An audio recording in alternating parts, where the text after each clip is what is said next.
Muchachos, buenos días. Espero que se encuentren todos bien en sus casas, en compañía de sus familias. Esperemos que esta situación se solucione pronto. Bueno, mientras tanto nosotros seguimos avanzando con nuestras clases. Bien, esta vez vamos a ver lo que es la parte introductoria de lo que es el transistor bipolar. Vamos a hacer un repaso de lo que son los temas que se les dio en videos para que vayan leyendo y respondiendo algunas preguntas. Bien.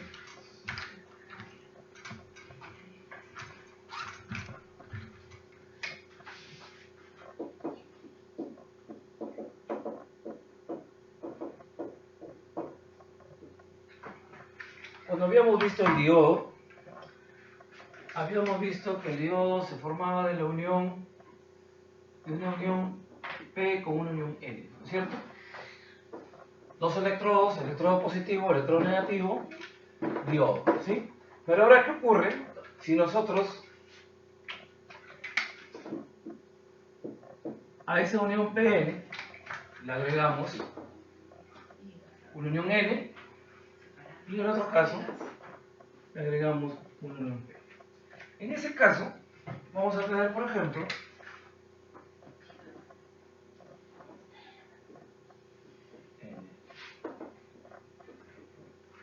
el llamado transistor, ¿no es cierto?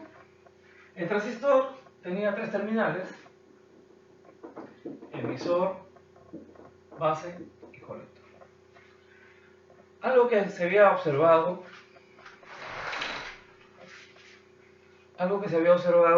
en los videos era de que este transistor se veía como un equivalente a dos diodos. Ya tenemos colector, emisor y la base. ¿Por qué decimos que es un equivalente a dos diodos? Porque si este transistor lo dividimos por la mitad, tendría una unión PN aquí y la otra mitad sería PN, ¿no es cierto? Entonces, es equivalente a un diodo, ¿no? Un diodo PN, tenemos el diodo base emisor y el diodo base colector. Ojo, no quiere decir que yo coja dos diodos de propósito general, los coloque en esta configuración y va a funcionar como un transistor. Eso no es posible, ¿no es cierto?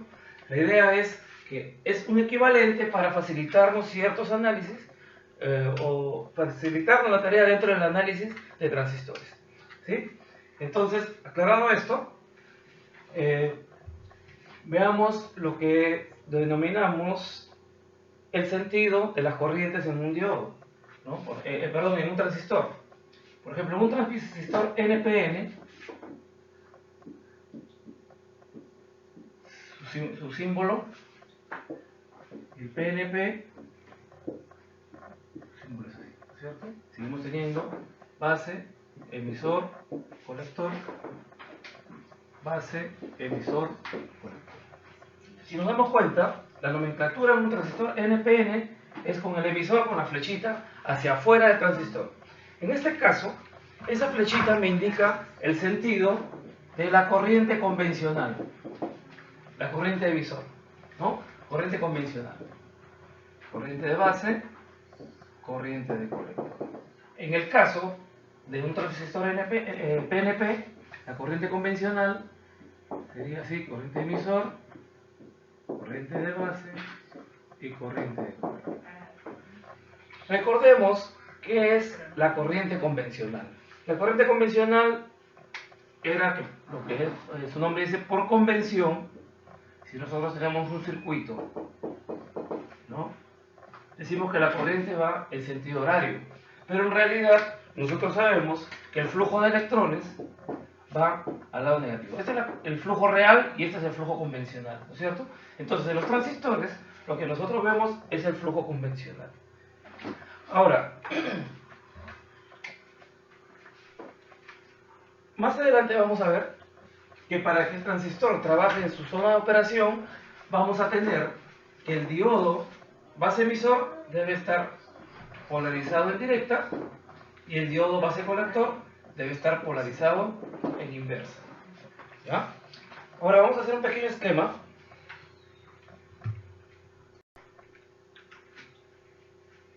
Bien. Esto es el esquema de un transistor internamente. Entonces,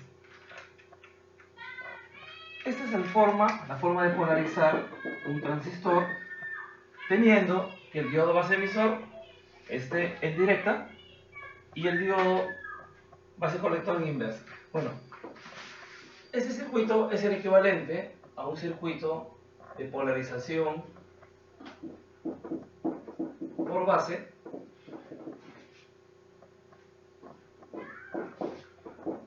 o también llamada polarización fija, ¿sí?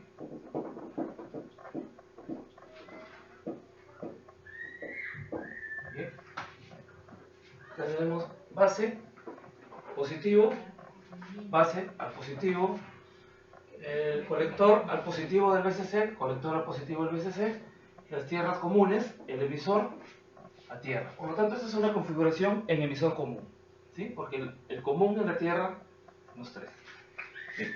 Entonces, con respecto a los tres terminales, el emisor es una parte del transistor que es el que tiene mayor dopaje, mayor contaminación. Ya habíamos visto lo que era la contaminación, lo que era el dopaje entre elementos, ¿cómo se denomina? Extrínsecos, ¿no es cierto? Que era colocarle elementos trivalentes a un material de silicio, ¿sí? O pentavalentes, ¿no es cierto? Con eso lo contaminábamos y los hacíamos material tipo P o material tipo N, ¿sí? Entonces, el emisor, como su nombre lo dice, es el que emite electrones. ¿Está bien? Entonces, si nosotros decimos que el emisor es el que emite, ¿ya? El colector, justamente su nombre lo dice, es el que colecta. El colector es el que colecta, el que recibe los electrones. Y este es el emisor, ¿no es cierto? Pero ahora, ¿cuánto recibe o cuánto colecta el colector? Va a depender de qué? De la corriente que yo pueda tener por base. Quiere decir que si yo puedo controlar la corriente que pasa por la base, yo puedo controlar cuántos electrones o cuánta corriente pasa desde el emisor hasta el colector. ¿Bien? Por eso que nosotros decimos que un transistor es un dispositivo electrónico controlado por corriente. Bien, ya les dejé el trabajo anteriormente y en comparación con el FET, que es un dispositivo electrónico controlado por voltaje. ¿Sí? Bien, entonces, si nos damos cuenta, emisor emite, el flujo de electrones es de emisor a colector. Entonces, si acá vemos el NPN, el flujo sería así, de emisor a colector. Este es el flujo real. ¿Sí? Pero nosotros estamos trabajando con el flujo convencional. Todo el análisis que hagamos de transistores a partir de adelante lo vamos a hacer con el flujo convencional, como hemos venido trabajando con circuitos de corriente continua. ¿Correcto? Bien. Ahora, la relación que existe entre las corrientes en un transistor. Tanto en un transistor NPN como un PNP, si lo vemos al transistor como un nodo, tenemos que, aplicando la primera ley de Kirchhoff, decimos que la suma de corrientes en un nodo debe ser igual a 0, o la suma de las corrientes que entran es igual a la suma de las corrientes que salen. Tendríamos que la corriente de emisor, que es la que entra, debe ser igual a la corriente de colector más la corriente de base, ¿no es cierto? Entra igual a las dos que salen. Si lo vemos en el modo convencional, IC e IB entran e IE salen, ¿no es cierto? IE igual a IB más IC. Y si lo vemos en el PNP, igual, ¿no? IE entra y sale IB e IC, ¿no? En los dos casos se cumple esta relación. Ahora, cuando trabaja el transistor está en la zona de operación, el IB generalmente es mucho menor que la corriente de colector. ¿Bien? Entonces, podríamos asumir que la corriente de colector es aproximadamente igual a la corriente de emisor. Ahora, ¿quién relaciona las corrientes del colector con la corriente de base? Decimos que el beta es la relación que existe entre la corriente de colector y la corriente de base, ¿cierto? O, si queremos verlo, corriente de colector igual al beta por I. ¿Quién es el beta? El beta, al beta se le denomina ganancia de corriente. ¿Bien? Esa es la ganancia de corriente. Quiere decir, bueno, el beta, normalmente, para transistores menores de 1 vatio aproximadamente, el beta está, según los textos, aproximadamente entre 100 y 300, y para mayores de 1 vatio, o transistores de potencia, el beta está aproximadamente entre 10 y 30, si no me equivoco. ¿Bien? Definitivamente, esto es un aproximado. Si yo quisiera ver el beta real de cada transistor de acuerdo a su código, tendría que irme a la hoja de datos, ¿no? En la hoja de datos, y en la hoja de datos voy a fijarme en un parámetro que se llama el HFE, ¿bien? Que es la ganancia corriente, es una representación en parámetros híbridos, ¿ya? Pero el HFE es el equivalente al beta. ¿Bien?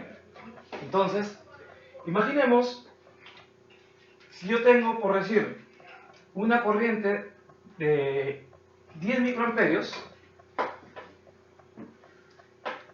por ejemplo, si yo tengo una corriente de base de 10 microamperios y tengo un beta de 100, quiere decir que por el colector tendría